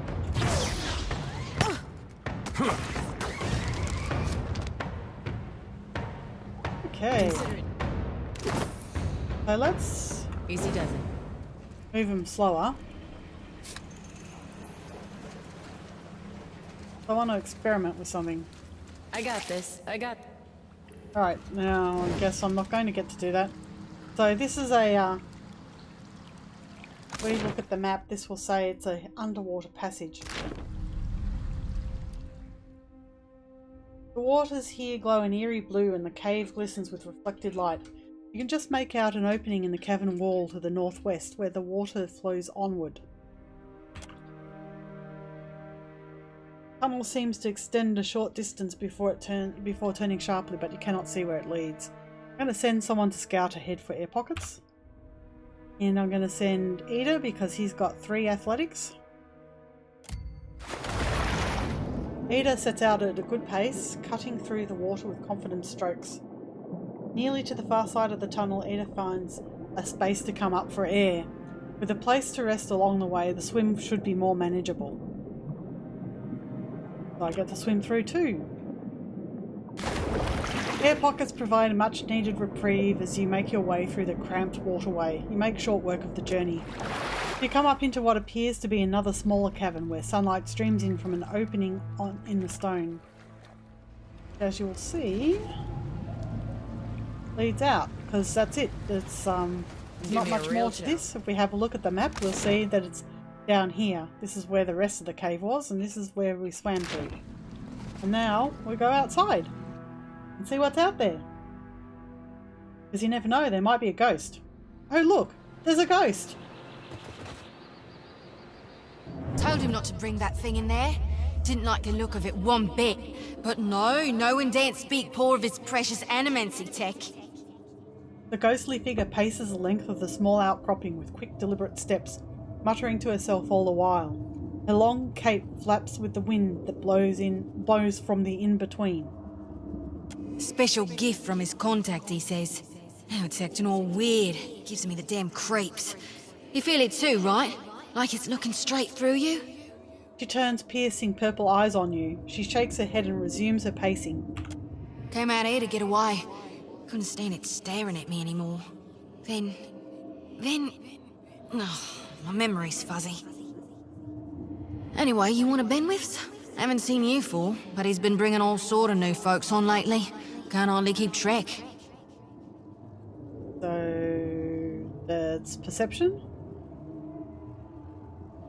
And my perception's 11, which means I get to do this. I can say, looks like the rocks. He did a number on your boat. And I can say, that sneering little jerk with designs on my ship? Ha! No. And I can say, I'm going to kill your boss the next time I see him, which is an aggressive response. I can say, hold on, animancy tech? Animancy is the science of soul manipulation. I can say, I don't know how to tell you this, spirit, but you're dead. That's diplomatic. And last of all, I can say it's time you made your way to the wheel, spirit. I'm going to say, hold on, animancy tech? Oh yeah, one of the crew got it off those Valian bungholes. The ones what with the fancy ships and jaunty caps. We swipe things from them all the time. Right. Looks like the rocks here did a number on your boat. I think I remember something about a boat. Yeah, and some screaming. Look, maybe we should stick together. Feels right, you know? What with you being the only other thing around and all. I can give you a hand with, spirity stuff. I can say, stay with me. I'll find a way to return you to the wheel, which is the benevolent response. I can say, no kidding, I've always wanted a ghost friend, which is clever.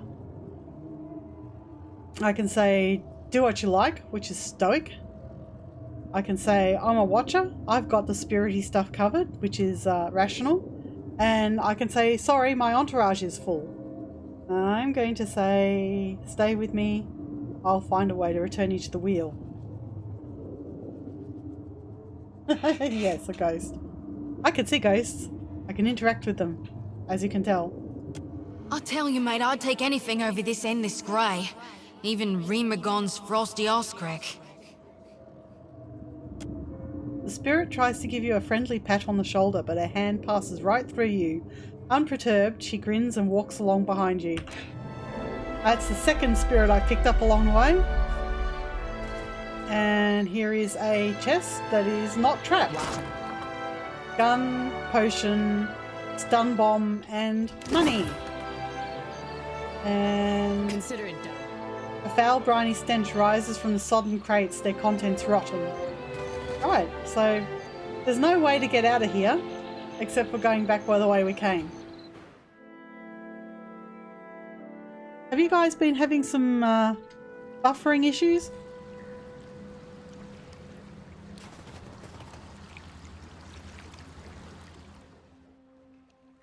The pool is still and quiet. Having made the arduous swim once already, you are fairly confident you can find your way back. Swim through. And here we are. Yeah. Oh look, some cave coral I must have missed out on. And here we go. Yeah. And this way. This way. And this way. And this way. And out we go.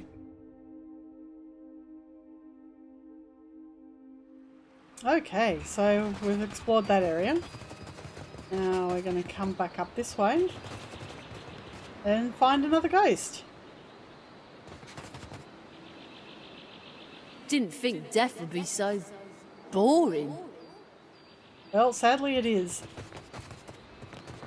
It's a lot of waiting around. Alright, let's see. I have now explored the entire bit. I'm going back to the camp. Talk to... I'll boil up some water. We'll have a spy at that leg of yours. Should have seen me with that barrel, Angrim. I showed it who's boss. Sure you did. Magrin gives some of us simpler trials than others.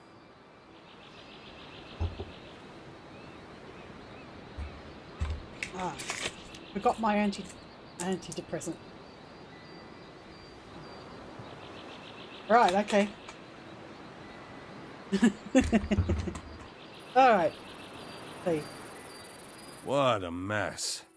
We'll be needing help getting the Defiant off the ground. Alright, so do you know anything about this place? We got turned around in that storm. Hard to be sure just where we are. Not much chance of us moving the ship on our own, but we're in charted waters. There's bound to be a town nearby. Yes. I'm sure there is. They warned me strange things would come following you, Watcher. Yes, strange things do come following me.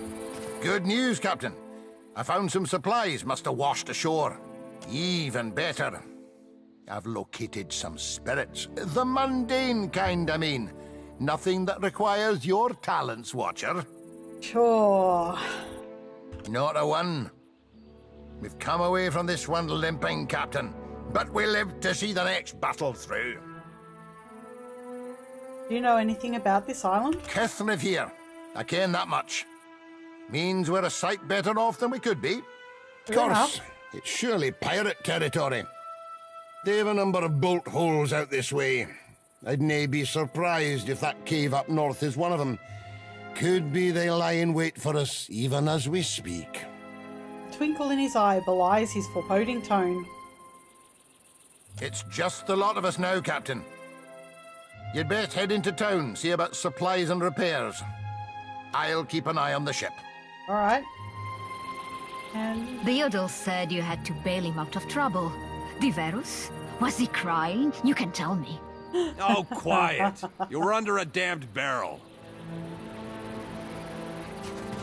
As diverse means, is it true, or something like that? Diverus? I mean, really? Or seriously? Or is it true? Oh, look. Plant I didn't find. Blood moss. And across the bridge and to the archipelago. And now you get to see what the world map looks like.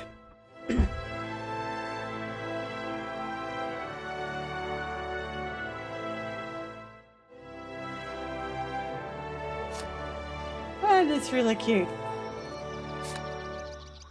Over land, we can sort of see what the time is and what the GPS coordinates are, and this shows me I can set course, which means I can actually just automatically go there, but for the moment I'm just going to run around the world map. Found some hardtack. Ooh, what's over here? Can I get down there? I probably need my boat to get to there. Okay, so I can't get to there. What's on its fork? We find a carriage, a caravan,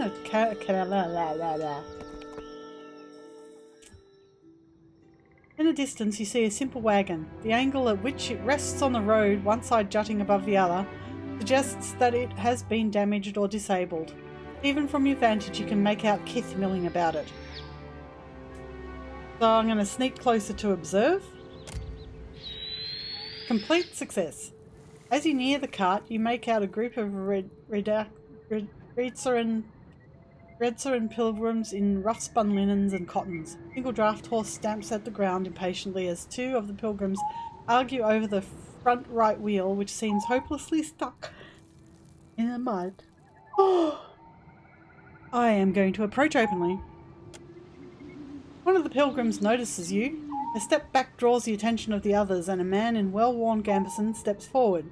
The weight of deep concern hangs on his face. Did the dreams bring you here as well? The other pilgrims look to you with a mixture of apprehension and hope. Dreams, I can say, or I can lie and say, of course, why else? I can shrug, or I can say I'm following Aethys, which is true. I'm going to tell them that. The older pilgrim's mouth opens in amazement. You hear a gasp from another. They look to each other, excitement in their eyes. Praise him, the old man cries out. We are not alone. We had the dreams too. We saw the 3 stars sailing through the sky, piercing the black out of the black of a storm cloud. Figured it must be him, Aethys, calling to us. So he came here to the place we saw in our dreams. Oh dear, I think I've started something.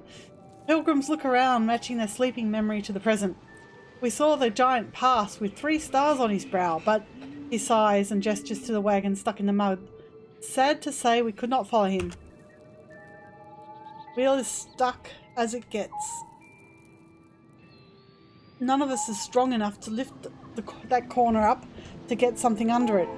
More than one of us tries, and we just get in each other's way. The other pilgrims nod and stretch, suddenly remembering their aching bodies. I can say I'm not a priest of Aethys, so I can't actually say whatever this line was. 2, inspect the wagon, let me take a look. 3, I can threaten them. Using intimidate, hand over whatever valuables you've got, or you'll be meeting Aethys sooner than you thought. Or I can leave, I don't have time for this. Being the nice person that I am, I'm gonna have a look at their wagon. Brief inspection reveals the wagon is undamaged, but the wheel is stuck fast in the mud. We have some wood, the old man says as he gestures back to the back of the wagon. If we can get the wheel up, we can slide that neath it. Inside the wagon you see several planks of wood. A small box of valuables sits to the side. One of the younger Dawnstars looks at you, eyes wide. Reckon you can lift it? So I can use might and attempt to lift the corner of the wagon. I can use sleight of hand, attempt to steal the strong box, or I can leave. I'm going to attempt to lift a corner. Ew, I'm going to go with Ida because he's just slightly stronger than me. Ida squares himself to the wagon's corner, squats deep and rests the wheel up from the mud with a grunt. A young Dawnstar stands in shock for a moment, reacting just in time to thrust a thick board beneath the wheel. It takes the better part of an hour to lay down a safe path for the wagon to roll free of the mud. Labouring Dawnstars glisten with sweat but laugh happily as they sing songs of praise for Aethys. So might needed a minimum might of 15, so I could have done it too. Children of the Dawnstars mine are positive, so they like me a little bit. Results: 2-hour pass. Smiling, their leader presses a small pouch of coins into your hand. We appreciate the help. Without you, who knows how long we would have been stranded out here. They begin to prepare their wagons as you take your leave, so mine are positive with Children of the Dawnstars. You have gained an item, 16 times silver pfennig, which is a type of coin. This item was put into your stash. The old man calls out to you as you go. Take care of yourself and your soul, traveller. Whether you came for Aethys or not, know in our hearts he has come for us. We know in our hearts he's come for us. Over here. Look at this. Food. Fresh fruit. Go over here. Probably plenty of stuff I can look. There's a burial site. Minor tribes traditionally heap their dead onto pyres or give their bodies to the deep sea. But mounds like these suggest that rangas of honour, wealth and distinction were buried nearby. I'm not going to go and raid their tombs. I'm going to go up to the port. Here we go. Into the port.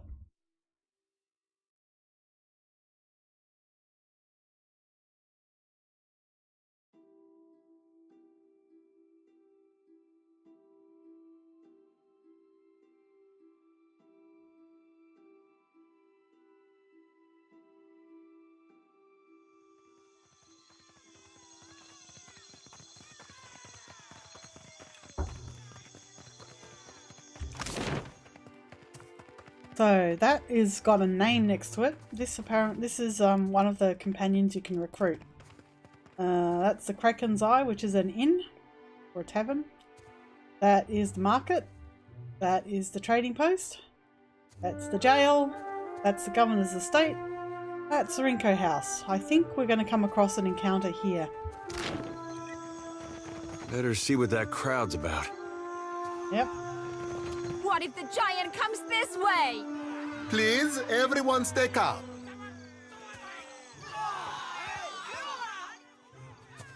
The man at the centre of attention appears to be fielding inquiries from both the gaggle of townsfolk gathered around the platform and a rather severe-looking Mauna woman standing just beside him. Please, everyone remain calm. I assure you I will do everything in my power to get you the answers you need. Our friends among the Huana have offered you hospitality and safety from the storms. The Almana woman folds her arms. Yes. I think we are all keenly aware of the debt of gratitude we owe to the... I have personally seen to the safety of your homes. Now you will do the same for our families. Seems fair. What about our families? What about the ships? How are we supposed to feed ourselves? If everyone would... As Clario's gaze sweeps across the crowd, it falls upon you where it remains. A few more heads turn to see what has caught the governor's attention. It's one of the pirates! At the alarmed cry, the whole crowd turns to regard you. A startled, expectant hush falls upon the gathering throng. I can say my ship is run aground south of here, I need help. I can say I'm not a pirate, passionately, because that's passionate. I could say, and what if I am? Which is shady. And I can look around and say, where?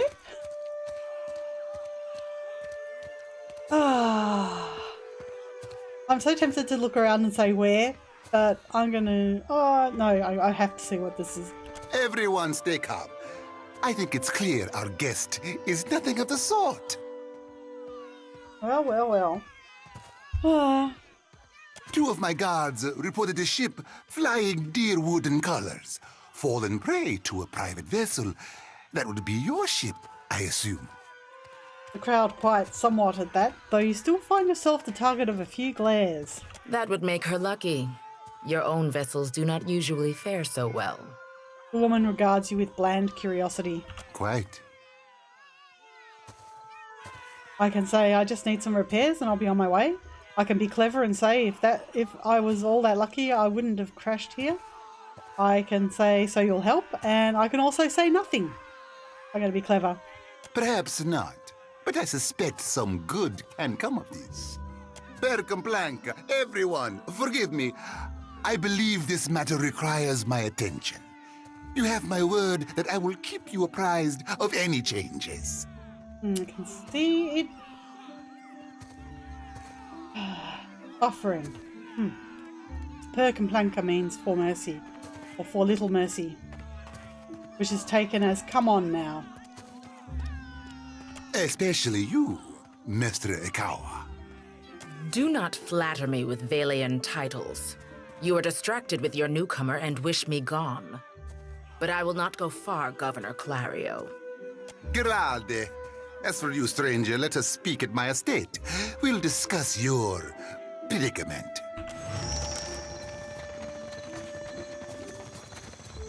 Well, I'm going to go talk to the Dawn Stars down here so we can meet one of the new companions. And I can be probably smartass. Accept the light, and you shall be redeemed. A woman shouts, arms raised high and wide. In each hand she grips a golden candle. The flames gutter wildly as she gestures to the crowd in front of her. The missionary holds a candle to drip wax in the shape of 3 stars on the forehead of each kneeling worshipper. One of them stumbles back, wiping hot wax from his skin. Sefutito, Madicchio, I did not sign up to be burned. Sefutito means fuck this, and Madacchio is another curse. And I can say, what do you think you're doing? I can just watch.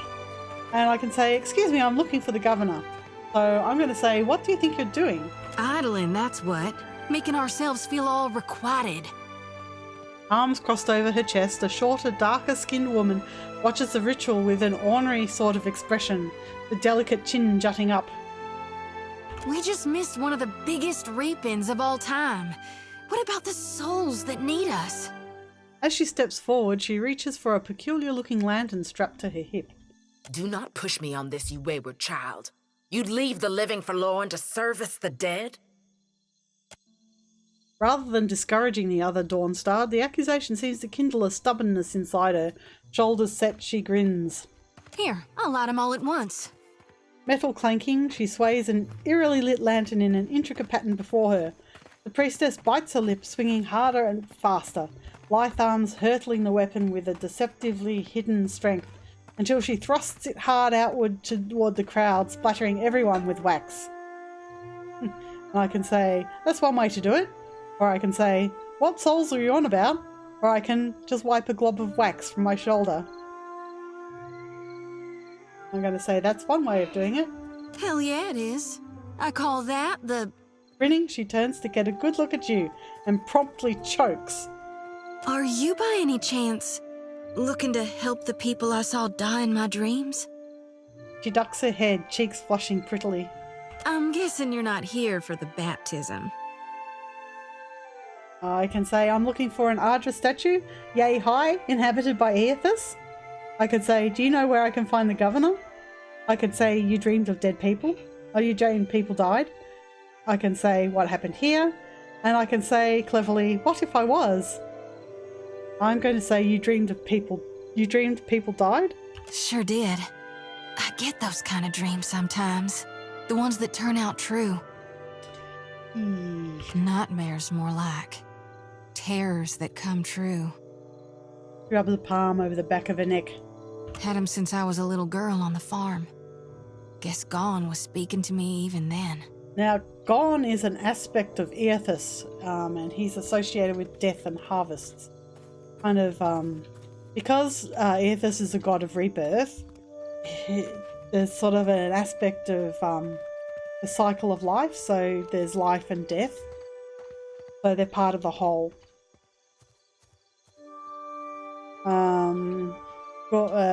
His implements are symbolically important. The sickle reaps what is sowed in life, and the lantern guides the deceased down their intended paths of death and rebirth. It is generally believed that Gon, instead of Barath's avatars, visits those who embrace death with acceptance and understanding. So Barath sends avatars after people who have denied death and trying to escape death, whereas Aethys and Gon go after the people who've lived their lives and are happy to embrace their death. Some of our brethren suffer from these visions more than others, while some of us, favorably, have none at all. It ain't a curse. It's a blessing. A mark of the divine. Yoti is Yoti? Scruggs? I can now say I'm looking for an Ardra statue, yay high, inhabited by Aethys. I can ask where the governor is. I can say what happened here, and I can also say what if I was. Now I get the chance to be an asshole. I'm going to be an asshole. Well, at least smart ass. No, I don't think you are. You got this feeling about you. Like you got a greater purpose to see to. She tilts her head and smiles, looking too confident for her own good.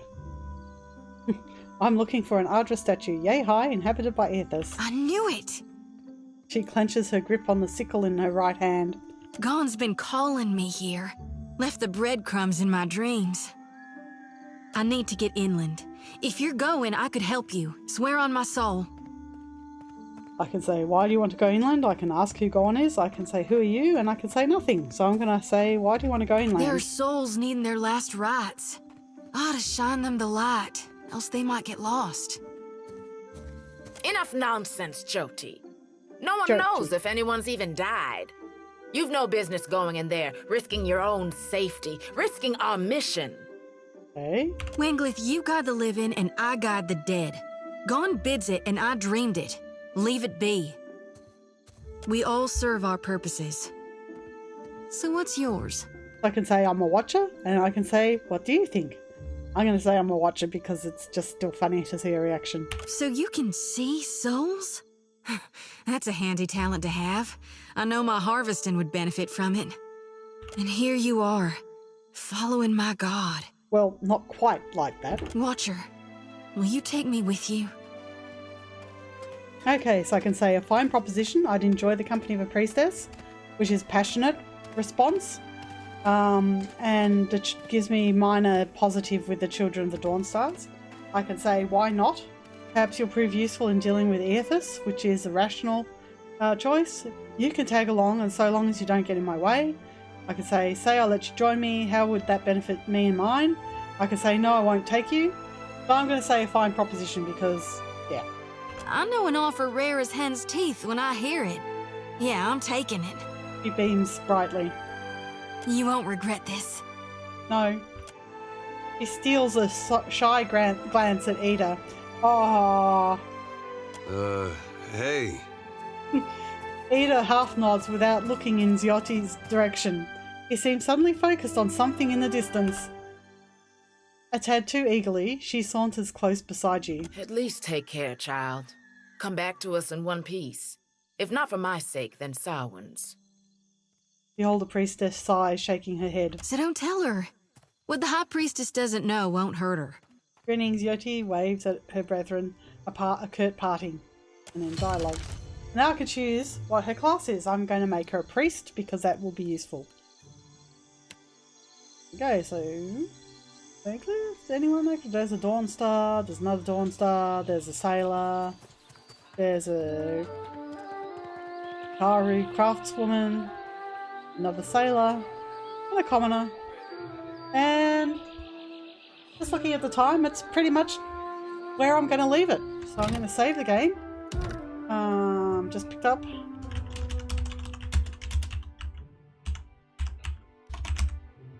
Yoti. I think that's how it's spelled. And that, so yeah, and that, my friends, is the beginning of Pillars of Eternity 2. So what did you think?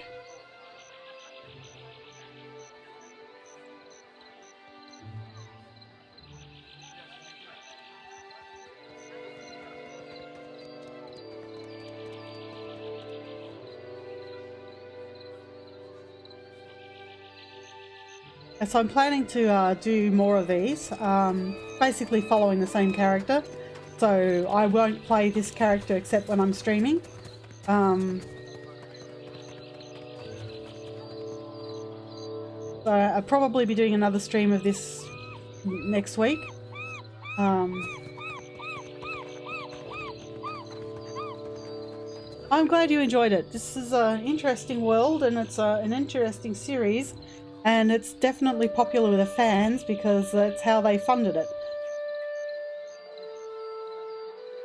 And because my phone just told me it's 11 o'clock, I am going to say goodnight. So I'm glad you joined me and I'm glad you enjoyed, and I will see you next time. Oh.